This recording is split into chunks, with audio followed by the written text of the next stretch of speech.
Okay.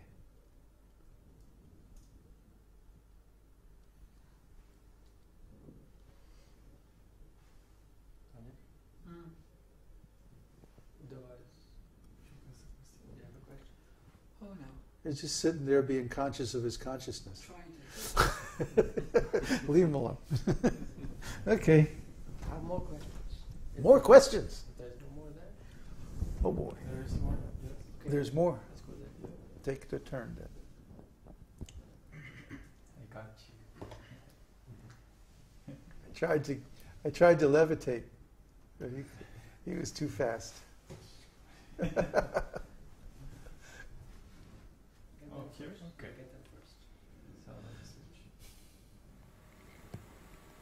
So, we've got a question from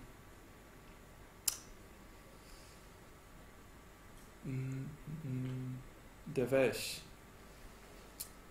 It is now understood that we have to find out own way and do it ourselves, but as Guru, will it not be possible that we express our difficulties and seek your guidance? That's great. Yeah, you can ask questions. You know, that's what the forum is for. And you know, if it's too private, you can always email me or IM me on the site.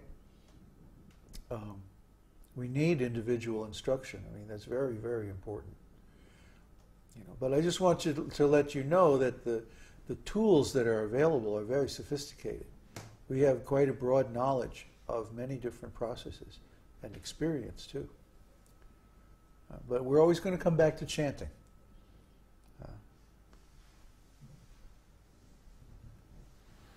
Question from David Lugan. What is the technique you used for Brahman realization? I don't want to go into that right now. You can write me.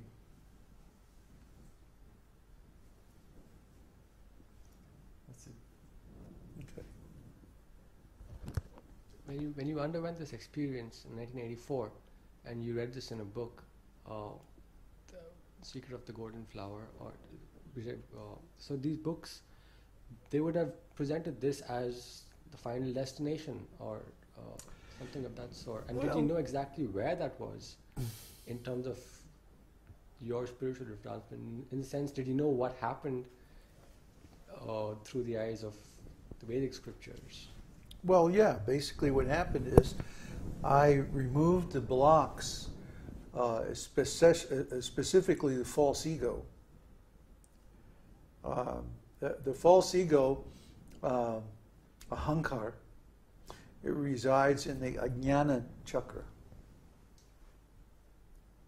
And even if you can unify your energy and bring in all this identified consciousness and reunify, reabsorb those invested energies within yourself, you still have to deal with the false ego. And the value of this particular technique is that it specifically targets the false ego. And it does it in a way that's completely compatible with rasa. So it was very nice. So you knew this process before you did it, as in that this is what I'm doing and this is what the result is going to be? Yeah, I was reading it in a book and doing it. Okay. But it's like the process was going already anyway. And then the book just like brought out what was happening. That's why it indicated so strongly to me, and it seemed so like appropriate to me, because that was happening to me anyway. And it's like that, like the Nectar of Devotion is like that too. Was when I was in India, last couple of times I was in India, like in the 80s. I was going through all these ecstatic symptoms and stuff. And I didn't understand what was going on. Nobody around me understood what was going on. So I had to study Nectar of Devotion very deeply in order to understand what was happening in my life. See? So that my life made sense to me. Because I was unwilling to accept my godbrother's analysis that I was crazy. I wasn't crazy. I'm not crazy. I wasn't crazy then, and I'm not crazy now. But to understand the symptoms of my own consciousness, what was going on inside of me, I had to read these books. I had to study them very deeply. Ordinary books did not explain. Ordinary psychology, ordinary yoga, ordinary anything. Even my godbrothers, other devotees who were supposed to be advanced, they couldn't explain. They couldn't understand. They were giving wrong answers. So I had to go back to the original source. I had to go back to the scriptures, back to the ancient writings. So similarly, when I was in that situation back in the 1980s, early 80s, 1983, 1984, I was going through a certain process of healing my energies and bringing back all the energy that I had invested in others and bringing it to myself. And that was going on anyway. I needed to do that then. I had to do it. That's what was up. And then I somehow or other got a hold of this book, and it was like describing what was going on in my life. And I was like, oh, really? Here's somebody who's been there. Here's somebody who knows. It spoke to my experience. See? And so then I read on, and I said, oh, here's what happens next, and here's what happens next, and here's what happens next. Oh, great. I think I'll just sit here. So, and exactly what was described in the book is what happened. So, it was very interesting. And this withdrawing of your consciousness from all these other things and this overcoming the false ego, was that something that just stuck and remained permanent from that point on? Yeah. Once I reached that point, there was some times of going up and down, and but then after having that huge realization, after that it was just like, oh, okay. It was Paramātmā. It was Paramātmā. Yeah. There's consciousness everywhere, consciousness in everything. Pure consciousness, complete consciousness. God. It was God realization in the mode of Paramātmā. And then later on I had Bhagavan realization. I had Krishna Darshan. But then there's even more after that.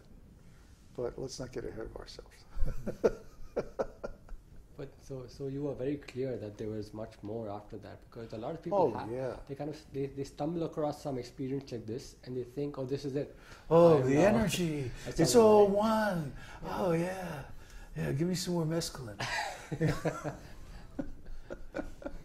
So it's like, it's very important, I guess, to have like a full knowledge of the spiritual path. Absolutely important to know the standard Vedic background philosophy. Absolutely important to know Bhagavad-gītā backwards and forwards. Absolutely important. Because without that, these other books don't have a context. They're just little isolated things with no real meaning. Just like we were talking about, well, in the introductory seminar, we're talking about Hatha Yoga.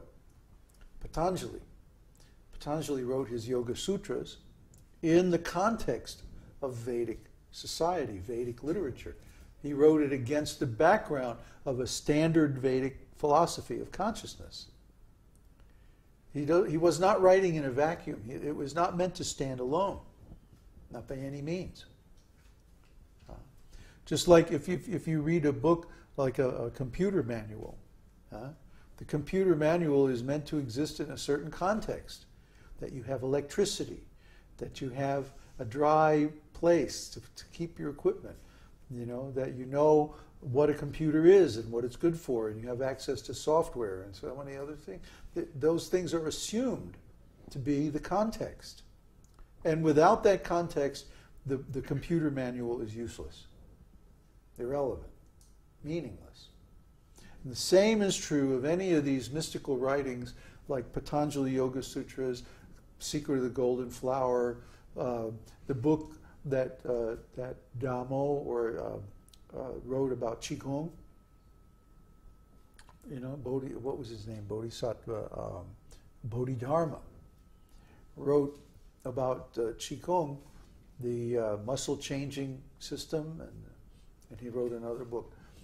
These books are meaningless outside of the context of Vedic knowledge. If you don't know what consciousness is, if you don't know that you're supposed to purify your consciousness, if you don't know that there's a goal, a very, very high goal of attaining self-realization, God realization, all of these books are basically meaningless. They're useless. They're just one little isolated piece of knowledge that requires all this other background to be functional, to be useful.